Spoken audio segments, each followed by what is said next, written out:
Hello everyone, my name is Karan Majru. Welcome to this video. और इस video में हम डिस्कस करने वाले हैं कि मल्टीपल टेस्ट केस फाइल्स या तो मल्टीपल इनपुट फाइल्स का क्या मतलब है and multiple test cases in a single input file का क्या मतलब है। ठीक है, तो अगर आपने किसी ऑनलाइन प्लेटफॉर्म पे कोई डीएसए का प्रॉब्लम सॉल्व किया है, आपने सॉल्यूशन सबमिट किया है, तो हो सकता है आपने देखा हो कि वहाँ पे लिखा हुआ आता है कि running test case 3, running test case 4, running test case 5 and so on. ठीक है, तो मल्टीपल टेस्ट केस होते हैं। ठीक है, मान लो एक क्वेश्चन में 100 टेस्ट केसेस है, तो वो वन बाई वन सारे टेस्ट केसेस पे रन करता है, और अगर सारे 100 के 100 टेस्ट केसेस पास हो गए तब जाके वो करेक्ट आंसर आता है। अगर बीच में कहीं कोई टेस्ट केस में गलत आंसर आ गया तो वो टर्मिनेट भी हो जाता है। ठीक है, तो ये मल्टीपल टेस्ट केस का क्या मतलब है एंड सिंगल इनपुट फाइल में मल्टीपल टेस्ट केस का क्या मतलब है, इन दोनों को हम समझते हैं। ठीक है, तो बेसिकली होता क्या है कि मान लो आपका कोई डीएसए का प्रॉब्लम है। ठीक है, अब आपने इसका कोई सॉल्यूशन लिखा, तो बेसिकली मान लो ये आपका सॉल्यूशन कोड है जो कि रन हो रहा है। तो इसमें मल्टीपल टेस्ट केसेस फाइल्स पास की जाती है। ठीक है, या तो आप कह सकते हो टेस्ट केस फाइल्स, या तो आप कह सकते हो मल्टीपल इनपुट फाइल्स। ठीक है, जैसे कि ये इसको मान लो मैं कहता हूँ इनपुट 1 या तो टेस्ट केस 1। ठीक है, then you have let's say input 2 और लेट्स से टेस्ट केस 2।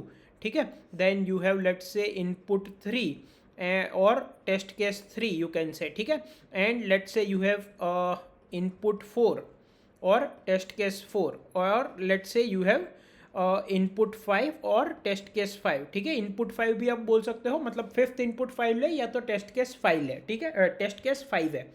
तो बेसिकली क्या होता है, जब आप अपना सॉल्यूशन सबमिट करते हो इस प्रॉब्लम का, तो पहले ये सॉल्यूशन ये इनपुट फाइल 1 या तो टेस्ट केस फाइल 1 पे रन होता है। ठीक है, और आपके सॉल्यूशन के रिस्पेक्ट में एक आउटपुट फाइल जनरेट होती है। ठीक है, और इस आउटपुट फाइल का जो आउटपुट होता है, अगर मान लो आपका कोड सही से कंपाइल हो गया, तो अगर कोई एरर आ गया तो वो दिखा देगा, अगर एरर नहीं आया तो एक आउटपुट फाइल जनरेट होती है। और ये जो आउटपुट फाइल है ये एक रेफरेंस आउटपुट फाइल के साथ मैच की जाती है, रेफरेंस आउटपुट 1। ठीक है, तो अगर आउटपुट 1 आपका जो जनरेटेड आउटपुट 1 है, ये जनरेटेड है जो कि आपके सॉल्यूशन के थ्रू जनरेट हुआ है। ठीक है, फॉर एग्जांपल क्वेश्चन था कि एक एरे दिया है और उसके एलिमेंट्स का सम फाइंड करना है। ठीक है, मान लो एरे था 1 2 3 4, तो इन एलिमेंट्स का सम क्या हो जाएगा 10। मान लो आपके सॉल्यूशन ने 10 जनरेट किया, वो इस फाइल में स्टोर हो जाएगा। रेफरेंस फाइल में क्या होगा, ओरिजिनल सॉल्यूशन के रिस्पेक्ट में जो आउटपुट जनरेट किया गया होगा, जो करेक्ट आउटपुट होगा वो होगा। तो यहाँ पे भी 10 होगा, यहाँ पे भी 10 होगा, दोनों करेक्ट है, आउटपुट मैच हो गया, तो वो टेस्ट केस 2 रन करेगा।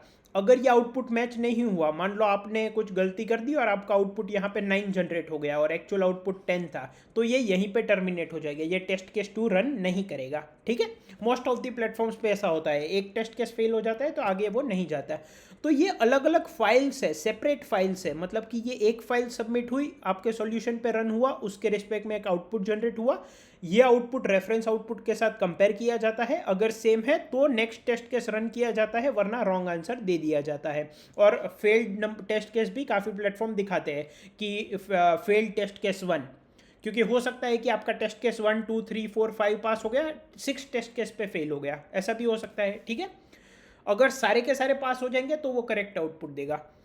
अब मान लो आपका टेस्ट केस 1 का जो आउटपुट था, यहाँ पे भी 10 था और रेफरेंस में भी 10 था, ये पास हो गया, या तो whatever, let's not take 10, but जो रेफरेंस आउटपुट था वही आपका आउटपुट था और वो मैच हो गया। तो अब इनपुट जो फाइल 2 है, या तो टेस्ट केस 2 वाली जो फाइल है, वो आपके सॉल्यूशन में पास की जाएगी एज ए इनपुट, आपका सॉल्यूशन उस पर रन होगा एंड आउटपुट 2 जनरेट की जाएगी, और ये आउटपुट 2 को रेफरेंस आउटपुट 2 के साथ कंपेयर किया जाएगा। मान लो ये भी पास हो गया, तो ये जो इनपुट फाइल 3 है ये रन की जाएगी और आउटपुट 3 जनरेट होगा आपके सॉल्यूशन के रिस्पेक्ट में, और ये कंपेयर होगा रेफरेंस आउटपुट 3 के साथ। अब मान लो यहाँ पे फेल हो गया, मतलब आउटपुट 1 और 2 पास हो गए लेकिन 3 फेल हो गया, तो वो यहीं पे टर्मिनेट कर जाएगा और आपको बोलेगा कि टेस्ट केस 3 फेल्ड।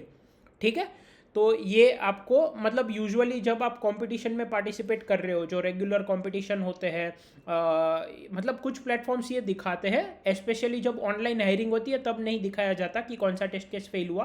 बाकी टेस्ट केस की डिटेल्स नहीं दिखाएंगे कि इनपुट क्या है, बट टेस्ट केस नंबर दिखा देंगे कि मान लो थर्ड टेस्ट केस फेल हुआ, इसका मतलब फर्स्ट एंड सेकंड पास हो गए थे एंड थर्ड पे फेल हुआ है। ठीक है, मान लो ये भी पास हो गया तो इनपुट फाइल 4 पास होगी, इसके रिस्पेक्ट में एक आउटपुट 4 जनरेट होगी, ये रेफरेंस आउटपुट 4 के साथ कंपेयर की जाएगी, अगर दोनों सही है तो मान इनपुट 5 सबमिट की जाएगी। आपके सॉल्यूशन के रिस्पेक्ट में इसका आउटपुट 5 जनरेट होगा और रेफरेंस आउटपुट 5 के साथ कंपेयर किया जाएगा। अगर ये भी सेम है तो यहाँ पे जितने इनपुट फाइल्स थे सभी के रिस्पेक्ट में आउटपुट्स मैच हो गए, तो अब वो आपको at the end correct answer ऐसा दिखा देगा और आपको इसके जो भी पॉइंट्स है वो दे देगा। ठीक है, तो मल्टीपल इनपुट फाइल्स होती है। अब मल्टीपल इनपुट फाइल्स का क्या ज़रूरत है, क्योंकि हो सकता है कि आपने जो सॉल्यूशन सोचा हो वो कुछ टेस्ट केस पे काम कर जाए, ठीक है, लेकिन सारे टेस्ट केस पे काम ना करे, और जो सारे टेस्ट केस पे काम नहीं करता वो करेक्ट नहीं होता। तो ये वैरायटी ऑफ इनपुट देने का क्या फ़ायदा कि इन सभी इनपुट पे आपका सॉल्यूशन पास होगा तो उसकी करेक्टनेस है, अगर कहीं एक पे भी फेल हुआ तो करेक्टनेस नहीं है। ठीक है, are you getting my point? So एक मैं आपको सिंपल एग्जांपल देता हूँ। मान लो, ठीक है, यहाँ पर मैं कुछ टर्म्स यूज़ करने वाला हूँ जो कि हम आगे जाके देखने वाले हैं, बट आपको समझ में आ जाएगा। मान लो मेरे पास एक एरे है -3, 4, 5, -2, ठीक है, और मैं आपको इसमें मैक्सिमम सब एरे सम फाइंड करने को बोलता हूँ। ठीक है, मैक्सिमम सब एरे सम। अब इसका क्या मतलब है? सब एरे का मतलब होता है ये मैक्सिमम सब एरे सम, सब एरे टर्म का मतलब ये सब हम आगे डिटेल में देखेंगे, बट अभी के लिए मैं आपको जल्दी से बता दूं, सब एरे का मतलब होता है कोई भी continuous segment of the array. ठीक है, तो ये कंटिन्यूस सेगमेंट हो गया, ये कंटिन्यूस सेगमेंट हो गया, इनको हम सब एरे बोलते हैं। मैक्सिमम सब एरे सम का क्या मतलब, एक ऐसा सब एरे लेना है जिसके एलिमेंट्स का जो सम है वो सभी सब एरेस में से मैक्सिमम हो। तो यहाँ पे मैक्सिमम सम सब एरे क्या है, ये है। अगर मैं इन दोनों को लूंगा तो मेरा इस सब एरे का सम क्या आएगा, 9, जो कि मैक्सिमम है। अब मान लो मैं 4, 5 और -2 लूंगा तो वो 7 हो जाएगा, तो मैक्सिमम क्या है, 9 है। तो आपने क्या सोचा, मान लो एक आपने सॉल्यूशन सोचा कि एक काम करते हैं, नेगेटिव एलिमेंट्स नहीं लेते हैं एंड पॉजिटिव एलिमेंट्स के जितने कंटिन्यूस पार्ट्स है उसमें से जो मैक्सिमम सम होगा वो रिटर्न कर देते हैं। ठीक है, तो मान लो आपका टेस्ट के इनपुट फाइल 1 में ये टेस्ट केस था, तो इस केस में तो वो चल जाएगा क्योंकि 4 और 5 जो है आप -2 और -3 को कंसिडर नहीं करोगे, सिर्फ पॉजिटिव को कंसिडर करोगे, तो आपको 9 मिल जाएगा जो कि सही आंसर है। ठीक है, लेकिन अगर मैं आपको ये टेस्ट केस दूँ 2, 3, -1, 2, 3, तो यहाँ पे मैक्सिमम अगर आप सिर्फ पॉजिटिव सब एरे कंसिडर करोगे तो आप एक तो ये सम निकालोगे जो कि है 5, ठीक है, एक ये सम निकालोगे जो कि है 5, लेकिन अगर मैं ये पूरा सम निकाल लूँ तो ये पूरा कितना हो जाएगा, 5 and 5 10 एंड -1 9, तो ये पूरा सब एरे है वो मैक्सिमम सब एरे सम है और उसमें नेगेटिव एलिमेंट भी है। तो ऐसा तो नहीं कि विदाउट नेगेटिव एलिमेंट्स जो भी सब एरे हम देखेंगे उसमें ही मैक्सिमम सम होगा, राइट लेकिन आपने सिर्फ पॉजिटिव एलिमेंट्स के सब एरे को देखा। ठीक है, अगर हमने ये लॉजिक लगाया है तो मान लो ये इनपुट टेस्ट केस 1 था, ये इनपुट टेस्ट केस 2 था, तो इनपुट टेस्ट केस 1 तो पास हो जाएगा लेकिन इनपुट टेस्ट केस 2 फेल हो जाएगा। क्यों? क्योंकि सिर्फ पॉजिटिव के सब एरे में देखूंगा तो यहाँ पे 5 और 5 मुझे मिलेगा, जबकि एक्चुअल आंसर 9 है जिसमें नेगेटिव एलिमेंट भी है। Are you getting my point? तो अगर किसी ने ये सॉल्यूशन सोचा होता तो उसका फेल हो जाना चाहिए, तो वो हो सकता है कुछ टेस्ट केस पे पास कर जाए, लेकिन ये सही तो नहीं है क्योंकि ये सारे टेस्ट केस पास नहीं कर रहा। So that's why multiple test case files दी जाती है जिसमें कि अलग अलग इनपुट्स होते हैं। तो अगर सॉल्यूशन सब पे आउटपुट जो है वो रेफरेंस फाइल से मैच कर देता है तभी जाके हम बोलते हैं कि ये करेक्ट है। अगर एक पे भी फेल कर देता है then we terminate and we say that this is not the correct solution. ठीक है, तो अब आपको ये क्लियर हो गया कि मल्टीपल इनपुट फाइल्स या मल्टीपल टेस्ट केस फाइल्स क्यों पास की जाती है। ठीक है, और क्या होता है। अब एक इनपुट फाइल में मल्टीपल टेस्ट केस होते हैं, इसका क्या मतलब ये हम समझते हैं। तो मान लो एक क्वेश्चन है कि आपको एरे जो है उसका सम प्रिंट करना है, ठीक है, और आपका इनपुट में सबसे पहली लाइन में है n, that is the number of elements, मान लो 5, एंड नेक्स्ट लाइन में एरे के एलिमेंट्स है, मतलब कि 1 2 3 4 5, ठीक है। और आपका आउटपुट क्या होगा इस केस में 15, क्योंकि इस एरे के एलिमेंट्स का सम 15 है। लेकिन एक ही इनपुट फाइल में मैं मल्टीपल टेस्ट केस भी दे सकता हूँ। कैसे? सबसे पहली लाइन में मैं इनपुट दूंगा नंबर ऑफ टेस्ट केसेस, मान लो मैंने दे दिया 3, ठीक है। अब मैं नेक्स्ट लाइन में पहली टेस्ट केस का इनपुट दूंगा। अब पहली टेस्ट केस में क्या होगा, एक तो n होगा और एक उस एरे के एलिमेंट्स होंगे। तो मान लो मैंने दे दिया 3 और एरे के एलिमेंट्स दे दिए 1 2 3। अब ये एक ही इनपुट फाइल है, ध्यान रखना, ये एक ही इनपुट फाइल है, अलग अलग फाइल नहीं है। लेकिन उसमें पहले मैंने एक वेरिएबल डिक्लेयर कर दिया t, मतलब सबसे पहले इनपुट में मैं t लूंगा, that is number of test cases. तो सबसे पहले इनपुट में मान लो है 3, तो ये क्या डिनोट करेगा कि टोटल 3 टेस्ट केस है इस फाइल में, ठीक है। अब पहले टेस्ट केस का डिस्क्रिप्शन क्या है, नंबर ऑफ एलिमेंट्स 3 है और उन एलिमेंट्स की वैल्यू 1 2 3 है। नेक्स्ट टेस्ट केस का डिस्क्रिप्शन क्या है, 2 9 और 10, मतलब नंबर ऑफ एलिमेंट्स 2 है और एरे एलिमेंट्स 9 और 10 है। और थर्ड टेस्ट केस का डिस्क्रिप्शन क्या है, मान लो 5 एलिमेंट्स है 1 1 1 1 1, ठीक है। और आपको हर एक टेस्ट केस के लिए आउटपुट न्यू लाइन में प्रिंट करना है। तो टोटल 3 टेस्ट केस है। 3 टेस्ट केस में इनपुट किस तरह से है, पहली लाइन में है number of elements in the array and दूसरी लाइन में है एरे एलिमेंट्स। तो 3 और 1 2 3, अब 1 2 3 का सम क्या होगा 6। तो पहले टेस्ट केस में सम ऑफ द एलिमेंट्स है 6। फिर दूसरे टेस्ट केस में आपका नंबर ऑफ एलिमेंट्स एरे में 2 है और एलिमेंट्स है 9 एंड 10, तो इसका आउटपुट हो जाएगा 19। और तीसरे टेस्ट केस में टोटल नंबर ऑफ एलिमेंट्स है 5 और वो है 1 1 1 1 1, तो आपका आउटपुट हो जाएगा 5। Are you getting my point? तो ये इनपुट फाइल एक ही है, लेकिन एक इनपुट फाइल में सबसे पहले, जैसे कि ये हमारा इनपुट था सम ऑफ द एरे एलिमेंट्स में, पहले था n, that is the number of elements in the array, and next line में एरे एलिमेंट्स था।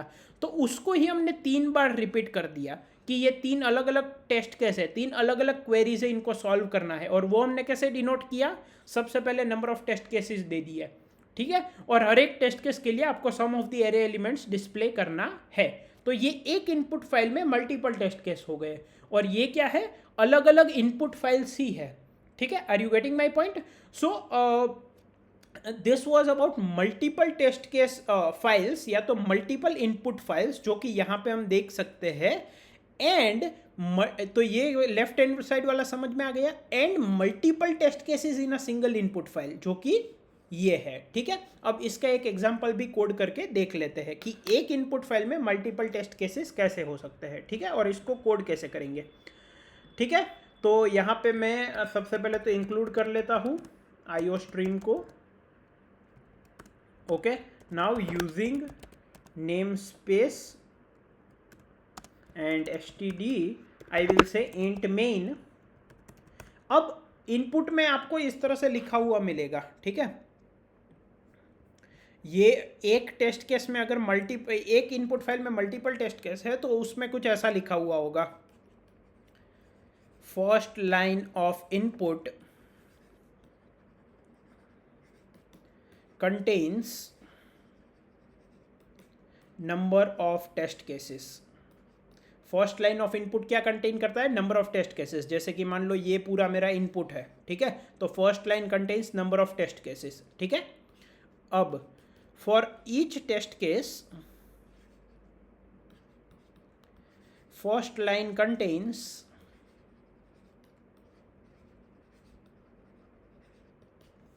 number of elements in the array, number of elements in the array. For each test case, second line contains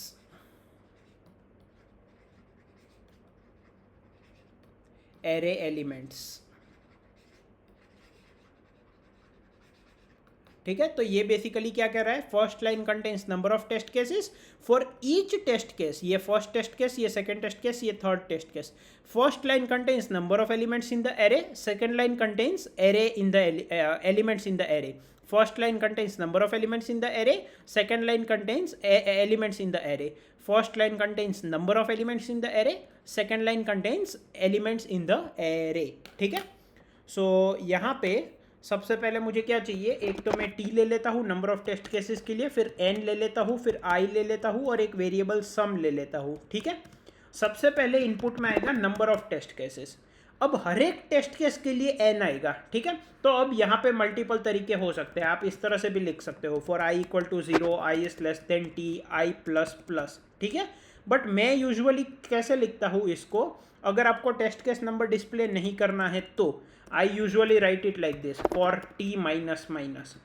ठीक है, तो ये t की value अगर 5 है तो ये 5 टाइम्स रन होगा, जब t की वैल्यू 0 हो जाएगी तो हम फॉर लूप से बाहर आ जाएंगे। ये इसका क्या मतलब कि ये पॉजिटिव है कि नहीं। ठीक है, मतलब नॉट इक्वल टू 0 है कि नहीं। ठीक है, पॉजिटिव है। तो सबसे पहली लाइन क्या है हर एक टेस्ट केस में, n that is the number of elements. अब नंबर ऑफ एलिमेंट्स मुझे मिल गए तो मैं एरे डिक्लेयर कर सकता हूँ n साइज का। अब नेक्स्ट लाइन क्या कंटेन करता है हर एक इनपुट टेस्ट केस का, array elements. So I will say for I equals to 0, I is less than n, I plus plus, and I will take the array elements in the input. ठीक है, now मुझे क्या चाहिए, sum of the array elements। तो हर एक test case के लिए पहले तो मुझे sum वेरिएबल को 0 करना पड़ेगा, वरना क्या होगा, पहली इनपुट में मान लो sum था 10 तो दूसरी इनपुट में था 4, अगर मैं पहली इनपुट के आउटपुट को 0 नहीं करता तो वो 10 प्लस 4 14 डिस्प्ले कर देगा। तो हर एक टेस्ट केस के लिए मुझे सम को पहले 0 करना पड़ेगा, and then for I equals to 0, I is less than n, I plus plus, sum is equals to sum plus a of I, and then I would display sum। ठीक है, अब इसको रन करते हैं। सो सबसे पहले मैं इसको सेव कर लेता हूँ, एंड यहाँ पे मैं एक काम करते हैं, एंड फाइल नेम क्या है, multiple test case dot cpp -o multiple test case dot out. ठीक है, तो multiple test case dot out file generate हो गई है, इसको रन करते हैं, multiple test case dot out. अब कर्सर रुका हुआ है, क्यों, क्योंकि वो इनपुट एक्सपेक्ट कर रहा है। पहला लाइन का इनपुट क्या है, number of test cases t, so let me say 3 is the input. अब वो पहले टेस्ट केस की पहली लाइन एक्सपेक्ट कर रहा है, मतलब number of elements in the array, let say 3। अब वो एरे एलिमेंट्स एक्सपेक्ट कर रहा है, तो लेट से 1 2 3, तो उसने सम दे दिया 6। Now next input is let say 5। ठीक है, now let me give the array elements 2 2 2 2 2, तो उसने 10 दे दिया। Third input is let say number of elements are 2 and the elements are 10 and 12, तो उसने आउटपुट दे दिया 22 and it ended the program. ठीक है, सो यहाँ पे क्या हुआ कि हमारा जो है यहाँ पे 3 टेस्ट केस थे, तीनों में इनपुट क्या था, line number sorry number of elements in the array and array elements value, और उसके रिस्पेक्ट में वो सम कैलकुलेट करके हमें दे रहा है। ठीक है, सो बेसिकली ये हमारा काम हो गया। Okay, now one more thing which I want to add is, तो आई होप कि आपको अब ये दोनों टर्म्स क्लियर है कि मल्टीपल टेस्ट केस फाइल्स या multiple input files and multiple test cases in a single input file, right. अब यहाँ पे एक बात ध्यान रखना, यहाँ पे मैंने आउटपुट 1 का फाइल बोला होगा शायद, I don't exactly remember, but output 1 की फाइल होती है एंड रेफरेंस आउटपुट 1 फाइल के साथ कंपेयर होती है। अब ये हो सकता है फाइल हो या हो सकता है आप जो प्रिंट कर रहे हो, बिकॉज हम जब ऑनलाइन प्लेटफॉर्म पे प्रैक्टिस करते हैं तो हम फाइल में कुछ स्टोर नहीं करते, लाइक फाइल ओपन करना ऐसा कुछ नहीं करते।